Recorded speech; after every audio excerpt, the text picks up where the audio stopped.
Okay, and then let's see. Final type is one we might use in regression. We want to plot something like the mean of the DV across those categories. So here again, I've got to create a table to tapply command of the DV, which is called cells. I'm going to kind of break it down by category, smoker and weight, and I want the mean from that. And this with command just says I want to use a dataset called num. Remember, I'm using with instead of attach because various reasons we want to avoid the attach command. And we'll just call this tab. I don't have to call it tab, but I'll tell you why in a moment. So tab, I heck up a table just like this now, but we see that instead of counts we've got means. That's why these are not whole numbers. These are frequencies before, these are now means. And these numbers represent different things to this because these were just number of people who were like in the category no smoking and normal, for example, and this one is like the mean number of infected cells for normal people and non-smokers and so on. And we'll want a plot of this. So this arises in the regression analysis. And how do you plot this thing? Well, you just go bar plot tab. So it's always of the form bar plot, and then the argument is some kind of table. So here you are. And again, if we wanted side by side juxtapose, you just go beside equals true. Nice. So finally, we've done the hard work now. The thing is, we want to kind of dress it up, because if it's for a report or some kind of journal paper, it's got to look better, hasn't it? So what we can do is we can add color and we can add labels. So continuing on from the bar chart that I've just done,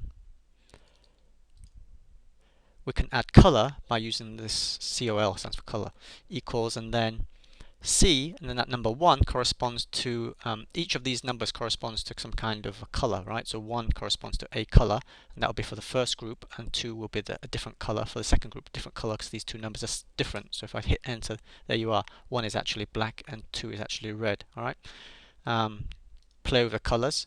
Ideally, just get a sheet where all these kind of codes are given to you, which you can probably find on the internet. There you go, red and yellow this time, and so on. Alright, so that's how we can add color to the chart. But if you are if you're going to kind of submit for a journal, or if it's some kind of dissertation, you're better off not using color. You're better off using patterns. Shading. How do you do shading? For any of these charts, it's the same. Okay, we say color NA, not applicable, and then we use the density command, which tells it that we want shading, and then again numbers for each one. What happens is that the higher the number, the denser the shading. So if we do, let's not do 1, 10 and 20, let's do 1 and 5, say, just change there. So 1 is no shading at all, 5 is a bit of shading. And if we change that by, let's do something really different, 20, 50 say, that's higher, those numbers are higher, should have denser shading. There you go. Alright? So again, play around with that. So that's kind of shading and color dealt with. Final thing is legend. Okay. Oh, you can give title as well, but that's a usual thing. I just put main equals and the name of the thing. A title, the legend, is basically a box that tells you what these shadings represent. So how you do that is after you have done the chart, you add this, and the command is legend. The first two numbers represents location of the legend.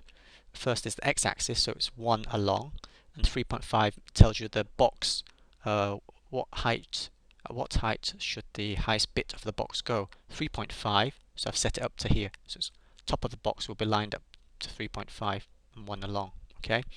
Then we want the legend to data group to non-smoker and smoker. And then color I don't want.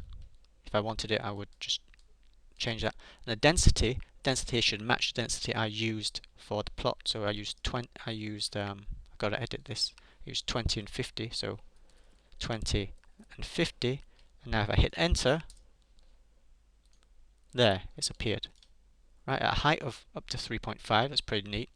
And like this, so non-smoker. This one, and the denser one, smoker. Anyway, as for title, okay, I didn't put that in because that's kind of, it's the same for any old plot. You just type main equals and then the title, bar plot, bar chart, bar plot, whatever you like, bar plot.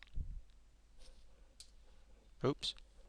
Okay, yeah, made an error there because I did not have a, I put bar plot and then no comma, right, so hit the comma, and if you hit the comma, here's the chart, so bar plot. That's really neat, but that's one of the features about R, is it's got beautiful graphics. Now you can just go right click on this and save it as a PostScript or meta file, and then paste it into whatever your word processor you're using.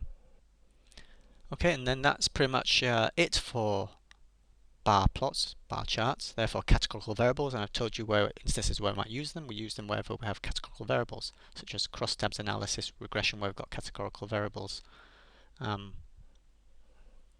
just descriptive stats where we've got categorical variables and we just want to look at the frequencies. Okay, so another plot to your R kind of plot toolkit.